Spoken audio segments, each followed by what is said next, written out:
मंडळी, महाराष्ट्राच्या राजकारणात काही नेते त्यांच्या निर्णय क्षमतेमुळे ओळखले जातात, तर काही जनसंपर्कामुळे, तर काही त्यांच्या कामाच्या वेगामुळे. अशाच नेत्यांपैकी एक नाव म्हणजे दिवंगत उपमुख्यमंत्री अजितदादा पवार.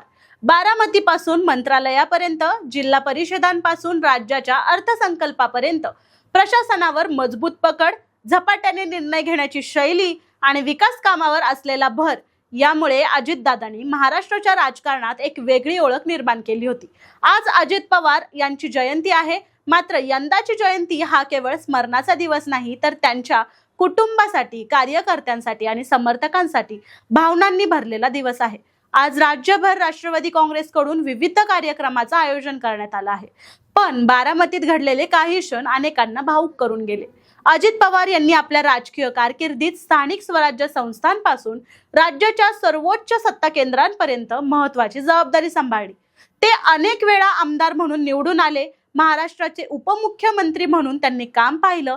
अर्थ, जलसंपदा, नियोजन अशा महत्त्वाच्या खात्यांची धुरा त्यांनी सांभाळली. बारामती मतदारसंघाच्या विकासासाठी त्यांनी अनेक प्रकल्प राबवले. सिंचन, रस्ते, शिक्षण, उद्योग आणि पायाभूत सुविधांच्या विकासासाठी त्यांनी घेतलेले निर्णय आजही चर्चेत असतात. त्यांच्या स्पष्ट वक्तेपणामुळे ते अनेकदा चर्चेत राहिले. पण कामाच्या बाबतीत कोणतीही तडजोड न करणारे प्रशासक अशी त्यांची प्रतिमा होती. मात्र 28 जानेवारीचा दिवस महाराष्ट्रासाठी अत्यंत दुर्दैवी ठरला. जिल्हा परिषद निवडणुकांच्या प्रचारासाठी बारामतीकडे येत असताना अजितदादा पवार यांचं चार्टर्ड विमान गोजूबावी गावाजवळील धावपट्टी परिसरात कोसळलं. विमान कोसळल्यानंतर भीषण स्फोट झाला आणि या दुर्घटनेत अजित पवार यांच्यासह वैमानिक, केबिन क्रू आणि त्यांच्या अंगरक्षकाचा मृत्यू झाला. या घटनेनंतर राज्यभरातून शोक व्यक्त करण्यात आला. दुर्घटनेनंतर घातपाताची शक्यता देखील वर्तवण्यात आली. मात्र आतापर्यंत झालेल्या तपासात त्याबाबत कोणतेही ठोस पुरावे समोर आलेले नाहीत. आज त्यांच्या जयंतीनिमित्त राज्यभर विविध कार्यक्रमाचे आयोजन करण्यात आलं आहे. काल मध्यरात्री अजितदादांच्या पत्नी आणि राज्याच्या उपमुख्यमंत्री सुनेत्रा पवार यांनी बारामतीतील विद्याप्रतिष्ठान येथे जाऊन अजितदादांच्या स्मृतीस्थळाचं दर्शन घेतलं. त्यानंतर आज सकाळी पवार कुटुंबीय गोजूबावी गावात पोहोचले, जिथे अजितदादांचं विमान कोसळलं होतं. त्या धावपट्टीजवळ संपूर्ण कुटुंबाने त्यांना श्रद्धांजली अर्पण केली.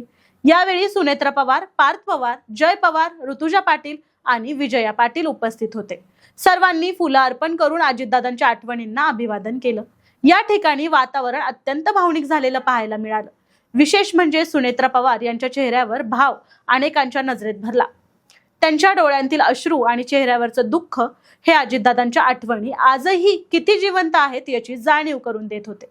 दरम्यान आजच्या जयंतीनिमित्त सुनेत्रा पवार यांनी सोशल मीडियावर एक अत्यंत भावनिक पोस्ट शेअर केली आहे.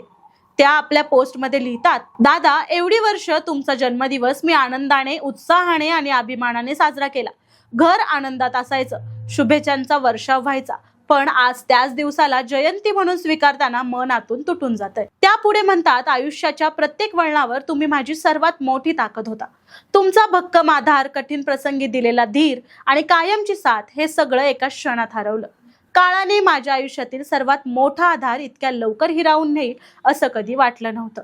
सुनेत्रा पवार यांनी आपल्या पोस्टमध्ये अजितदादांच्या सेवाभावाचा, शिस्तीचा आणि लोकांप्रती असलेल्या प्रेमाचाही उल्लेख केला आहे. त्या म्हणतात, तुम्ही आज शारीरिकदृष्ट्या सोबत नसला तरी तुमचे विचार, तुमच्या आठवणी आणि तुम्ही दिलेलं प्रेम माझ्या प्रत्येक श्वासात कायम जिवंत राहील.